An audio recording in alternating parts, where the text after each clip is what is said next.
So this video is basically a story of my financial journey. This is basically why I created this channel, why I continue to post on this channel, and I will always continue to post on this channel and be transparent and raise awareness and spread financial literacy on this channel for the foreseeable future, forever, pretty much. This is also episode 5 of Millennials Talking Money, except this is just me interviewing myself or answering the interview questions that I ask everybody else. I want you guys to kind of know my story and my financial journey and what got me to this point of being so passionate about spreading financial literacy, posting content about investing and personal finance. It's something that not as many people are into. It might be an overwhelming topic for some people. It might be something that people don't like to think about for whatever reason. That's all tied into why it's so important for me to do this. First, I just want to thank the 4 guests that I've had on the show up until now, as well as the upcoming guests and all future guests. Not everyone will be willing to come on camera, share their personal financial details and their story and their upbringing and all these insights into kind of the behind the scenes of their life growing up and up until now about their money wins, about their money failures. I'm very, very appreciative of my first 4 guests. You've probably seen the videos. If you haven't, you might be interested in checking it out. I'll link it up here. So the first question is essentially what I ask people. What did you learn about money growing up and who taught you? This question is very broad, right? When I say money, I mean building wealth, financial literacy, saving money, credit cards, car loans, mortgage, investing in the stock market, buying real estate, budgeting, emergency fund. For me personally, I didn't really learn much. If I did learn something, it was the wrong things that I found out later because my parents were not very financially literate. That is, again, not their fault. That is not their fault because they were immigrants to this country.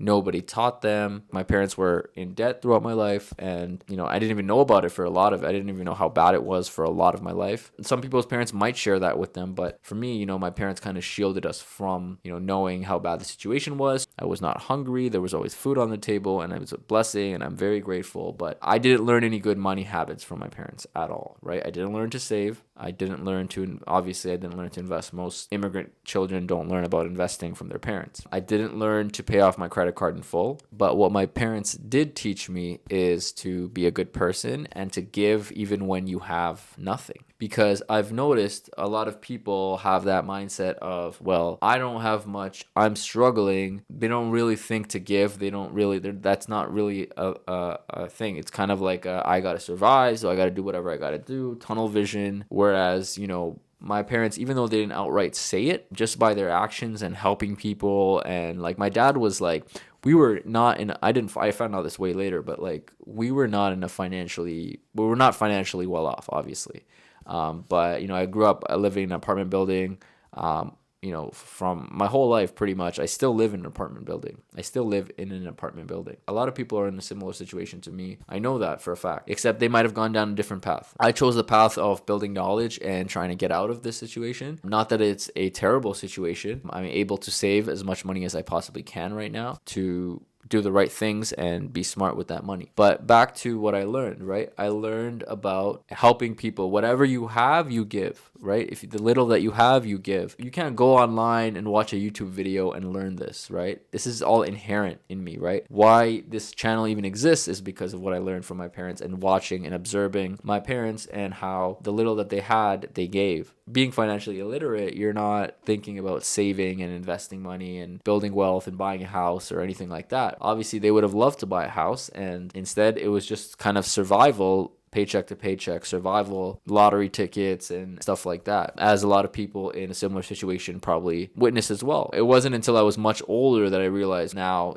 house prices have gone up tremendously. I didn't really think about saving. Saving was so hard for me. So saving was not a thing that I was actively thinking about until more recently. I was not thinking about, living below my means or anything like that. When I started making full-time income or like making money and started working, either I blew all that money on stupid things like clothes and shoes or whatever when I was younger, or immediately was like, oh, I need to invest in penny stocks because I have so much catching up to do, which was also the wrong thing, but that's a different video. Because of the way I was raised and what I did learn, which is to be kind and to be a good person and to give even if you don't have much, you give. That's kind of the concept behind this video as well. I'm trying to be fully transparent with you guys. I'm not trying to pretend like I'm wealthy or anything like that, but I know that I will be wealthy. You will see my trajectory on this channel, and I will be fully transparent with you guys. I hope that we can all move up together. I will encourage you to also follow a similar path and better your life. Obviously, you probably already live a great life. There's a lot of people that would, even me, right? Like I know that there's a lot of people that would love to trade places with me. So it's already great, but you got to have goals in life, I guess, right? Goals keep you going and keep pushing you. And it's the journey is a very beautiful process, right? Just the journey to achieving those goals is a beautiful process. You learn about yourself, you transform as a person, you see what you're capable of doing. Where did I start learning? When did I start my whole financial journey? I think it was 2019 or 2017. I didn't really know much. I just learned about stocks, that stocks were even existing in 2017. I bought stocks and sold stocks. Didn't really make much money, but it didn't really speak to me at that point. 2019, 2020 pandemic time is when I really got together with some people, started talking about, money, making money and building wealth. Building wealth was very, very important at that time to me. I was getting, later in my later 20s, trying to figure out a way to get ahead in life. I'm like, well, I'm done, thinking about the wrong things. I want to get ahead in life, trying to, do better for myself. So I started to think about real estate, and, my friends were into real estate. I started to watch endless hours and hours of real estate content, right? About buying real estate, buying multifamily real estate. I discovered Grant Cardone. I discovered people much smaller in Canada who also owned apartment buildings much smaller than Grant Cardone, but were cash flowing with these apartment buildings that they bought for not much more than what people buy houses for nowadays. I was just thinking, you can buy a whole apartment building for a little bit more than a house. Why would you not do that? That appealed to me a lot. I also discovered Ben Mallah a little bit before that. Ben Mallah, Grant Cardone are like the top of the top in terms of real estate moguls in the United States. Like they're kind of like 1A and 1B in terms of like the content they put out, all about giving back. Grant Cardone is a lot more polarizing figure than Ben Mallah. Ultimately, they're people that have done very well in life financially through real estate, and they're trying to give back to people. So as I was saying, I found, Ben Mallah, Grant Cardone, and then I was really into, buying an apartment building. Like that was my thing, because Grant Cardone had said, if you're going to buy a house, don't buy a house, because here's a story that happened to me and my family. Grant Cardone's whole story and pitch to apartment buildings is obviously beneficial to him because he basically raises funds to buy apartment buildings that house hundreds of people, maybe thousands of people, I don't know. And he raises billions of dollars for this. He basically told a story, which is a perfect, very great marketing, about how his parents bought a house, his dad worked hard his whole life, his dad passed away, his mom is left with a house, and his mom did not, I don't know if the house was paid off or not, but his mom could not afford to pay for the carrying cost of that house. And they had to sell the house and move. So he compared that to buying an apartment building where the cash flow from the building pays for itself because it cash flows. That's the picture that he painted. So I basically ran with that idea, and then I went to my friend who told his other friend, and then we talked to our other friend who was a realtor. And long story short, we went and looked at a 14-unit property in 2021, and that was a great experience. It all started with me searching on the internet, on YouTube, for a property and finding a listing and finding Grant Cardone, who told me this, and that idea stuck with my head in terms of building wealth. I'm not even thinking about saving or investing or anything. I'm just like, oh, apartment building. Nothing really had spoken to me until I actually started to make money from the stock market inside of my TFSA, which is a whole other topic. But on YouTube, I remember finding, like, searching just, TFSA portfolios, people showing their portfolios. I remember there's one guy showed his RBC TFSA portfolio worth like $2 million, and he was like in his mid 30s. And, that appealed to me. There was another guy, Robin Haney. I'll link his channel somewhere here or in the description. Robin Haney, he is like the prime example of just a guy working a regular job, built almost, I think $150,000 TFSA portfolio over the last several years, somewhere around my age. Working a regular job, he rents where he lives, and he hasn't bought a house yet. So the next question I ask people is, do I think that you need to own your principal residence to build wealth? Honestly, you do not. I'm a big proponent of building wealth outside of owning a home, but owning a home is very, very important to me and essential, because my rent or my mortgage is always going to be the most expensive line item under my monthly costs as an individual. Why people struggle to save money, it goes back to, like me, I didn't learn about it, right? I didn't learn to save my money. I learned actually more to spend my money. My behaviors are very similar to my parents in terms of spending money. Got me into debt. I guess I wasn't afraid of debt, which also relates to I'm not afraid of risk, which is why I've jumped in head first into the stock market. I made money, I lost money, but now I know how to do things the right way, the smart way in terms of risk management. You put the majority of your money in blue chip companies, and the entire overall market, which is the index, the S&P 500, or the Toronto Stock, the TSX, I think it's the TSX 60 or something like that, or just a combination of fully diversified global ETF like XEQT, I believe. But yeah, I mean, people struggle to save money because they don't observe that behavior from their parents, or they took on more than they should because of being financially illiterate. Despite their parents being frugal, maybe they make more money, and then you spend more than you make, or you don't live below your means. So that's what happens, right? You end up spending more money, you live paycheck to paycheck. Now you can't save any money. Credit scores, I never really learned about credit scores. I do have a good credit score because the one thing that I never did is I never ever had a late payment for anything. I've been a revolver. I've kept a balance on my credit cards, almost at a point where I've paid off all my debt. I did not learn to pay off the balance in full because growing up, I always heard my dad talk about minimum payments on the phone with creditors. And that kind of basically, signaled to me that, oh, okay, make the minimum payment. I never had a conversation with anyone. I wasn't searching on YouTube growing up while I had a credit card about what to do about credit cards. That wasn't a thing that I was thinking about. I was just thinking about finishing school, getting a job, and working, and just following there's a game called life, right? And like you follow like this path on a board, and you go to school, you get married, you have kids, you get a house, you get a mortgage, da da da da, then you die. It's crazy thinking back to it, but that's kind of what you think, right? Until you kind of go out searching and wanting to learn and looking for answers to these questions that you have. But my credit score, because I never made a late payment, is fairly high according to the credit score system, or to the banks. I am somebody that you can trust with loaning a lot of money because I always make sure to pay everything on time. And they also love me because I'm a revolver. Eventually, very soon I'm going to not be a revolver anymore, and I'm going to be paying the balance in full every single time. But just a series of bad decisions has made me a revolver, as well as before that, financial illiteracy. I say this just to tell you that just because you did this XYZ in the past does not mean that does not define your future, right? You can make the changes today, you can make the changes tomorrow or next week, and then the rest of your life, now you are financially literate, and now you can go and help other people who maybe are making the same mistake, or pass it down in the future to your kids so that they don't make the mistake, right? That's the beauty of this whole journey. So where I learned the most about personal finance, probably YouTube. I read Rich Dad Poor Dad. It's on my bookshelf right there. Think and Grow Rich was really big for my mindset, as everybody says. Psychology of Money is a really, really good book. I recommend as well to anyone wanting to learn about personal finance, but it's a short book that's written in a very, very good way. But as far as, YouTube channels, I recommend Stefan Den on YouTube as well if you're in Canada. If you want to learn about stocks, I would recommend Everything Money on YouTube. If you want to learn about the proper way to buy stocks, there's a guy named Monish Pabrai. I'll link all of these in the description, by the way. Again, about investing, and he's a very, very successful person in the field of investing.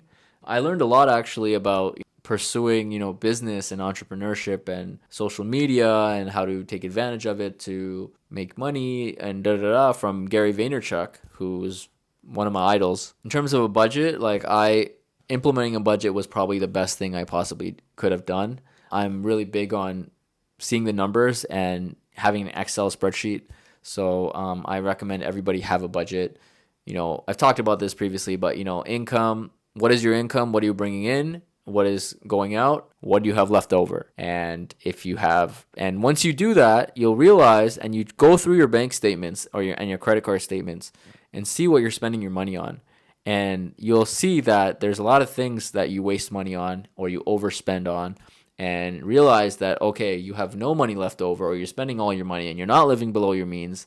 So how can you save if you're not even cognizant of the fact that what's going in and coming out of your bank account? And I think that's the first step to even building wealth, figuring out where you are today, because we're not starting from zero. We're starting from where we are today with our old habits and behaviors. Just, analyze, go through, audit yourself, right? Go through your bank statements and your credit card statements, and really, it's hard to look at because you probably don't even want to look at it because you're so deep, but it's something that you should do, and you'll feel better about it after the fact. Come up with a plan to figure out how you can reduce the expenses that are coming out that are non-essential. Obviously still enjoy your life, still spend money on things that you love to eat or to consume, or, wear, whatever, or places you want to go, but or things you like to do, but limit it a little bit so that you can actually save some money, right? Which you use to build wealth. My biggest money mistake was probably, there's a lot of money mistakes that I've made. That's content now and stories to tell you that, maybe it can help you, or maybe you can send the video, those future stories, to somebody else that is struggling with that specific issue or has struggled with that issue, and it can help them. But so I'm glad, because I wouldn't be who I am today without making mistakes. If you don't do anything, you can't make mistakes, and you can't learn, and you can't figure out what the right thing to do is, right? I only know what the right thing to do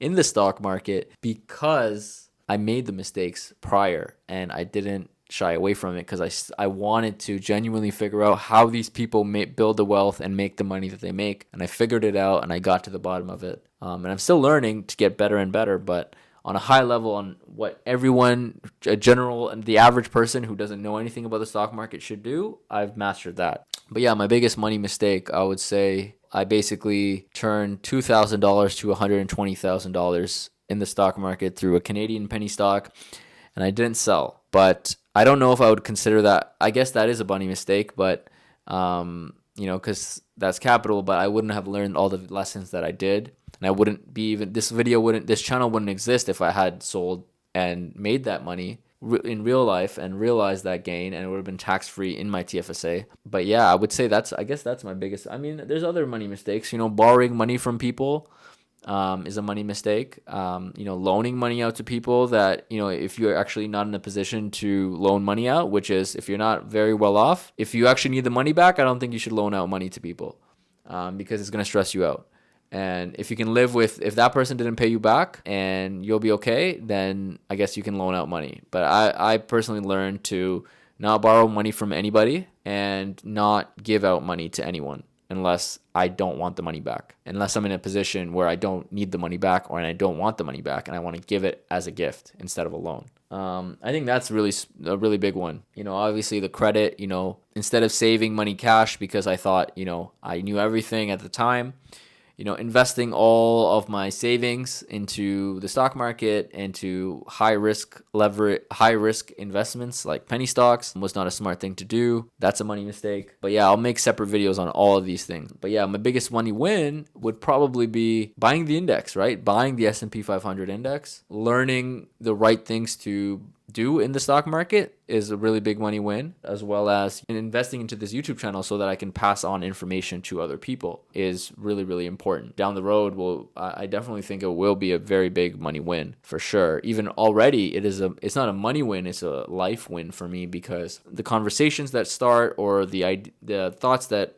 the motivation, the inspiration that happened for people just from watching these videos, the conversations I get to have with other people and film them on this channel and put it out there for you guys, so that you can get some inspiration from, other people's experiences. I would consider that a money win, because this is something that I genuinely enjoy doing and I will never stop doing it. So it's a long process, right? It's a long process to figure out how to reach a big audience on YouTube, right? And I'm slowly, the channel's growing. Best investment vehicle, hands down, stock market. Not even close. If you learn how to choose stocks, individual stocks, I don't recommend it to beginners, but if you learn how to choose individual stocks, blue chip stocks, that are undervalued and heavily beaten down, where the news is saying, oh, this stock is done. Or for example, Meta or Facebook, a few years back, the stock was heavily beaten down. There were so many bad things, going on about it. And Monish Pabrai, who I've actually recommended in this video as a resource where you can learn about personal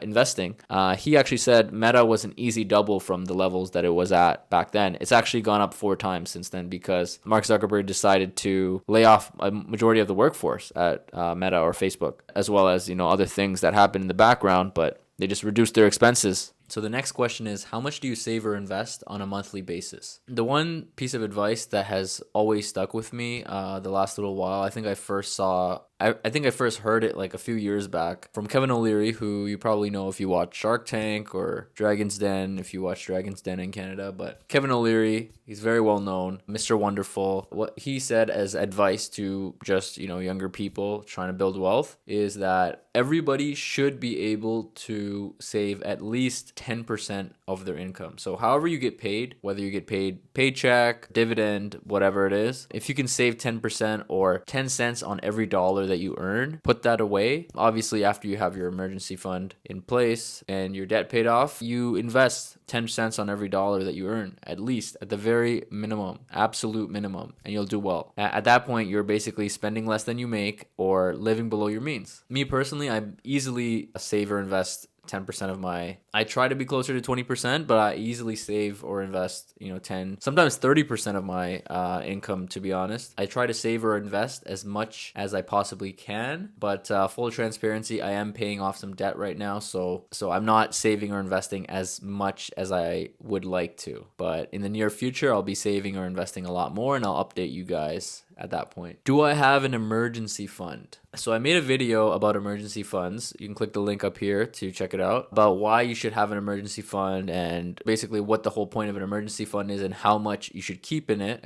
What type of account you should put your emergency fund in. Me personally, so again, I'll be honest, I currently do not have an emergency fund. The reason is my job is pretty stable. I'm blessed in that sense. I don't have an emergency fund in that sense, and I don't have the need for it as much right now, especially as I'm paying off debt. But as soon as I have paid off this debt, which I'm very close to, I'm going to start filling up an emergency fund, which is going to start with minimum of $1,000. I could do it right now, but I just feel like getting off, higher interest rate debt, getting rid of that is more important right now. So getting rid of that, but eventually I will have a fully funded emergency fund, and I'll make an update video letting you guys know about that. I've told this story in the past, I think in my TFSA video, but I used to think the TFSA was you just put money in it, it's tax free and it's high interest or whatever, and you're good. That's what I was told by a teller when I think I was 18, and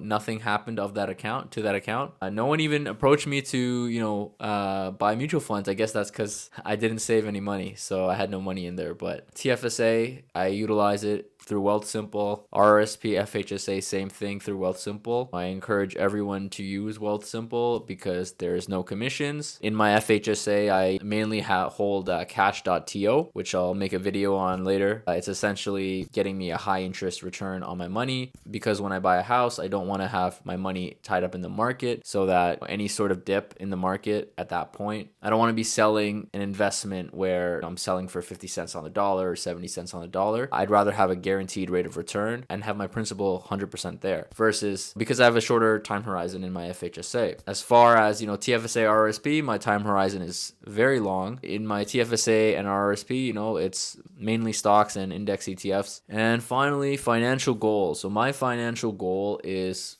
achieving financial independence, which I've kind of touched on in a previous video. And financial independence means that you have enough passive income coming from ideally your in my case, your investment portfolio in the form of dividends, and if necessary, selling a small percentage, maybe like I think it's 2 or 3% or 4% of your portfolio each year, because you know that the market or your stock portfolio can generate you more than that. So whatever you sell, you're making it back in your portfolio. But ideally, dividends, tax-free dividends inside the TFSA, paying for the bulk of, if not all of, my expenses. Yeah, just being financially independent, being able to do the things I love, be with the people that I love, and do the things that I need to do and enjoy doing without really worrying about money or my time, having complete freedom of my time, being able to go where I want, when I want to go there. This is episode 5 of Millennials Talking Money. The next episode, I'll have a guest on, and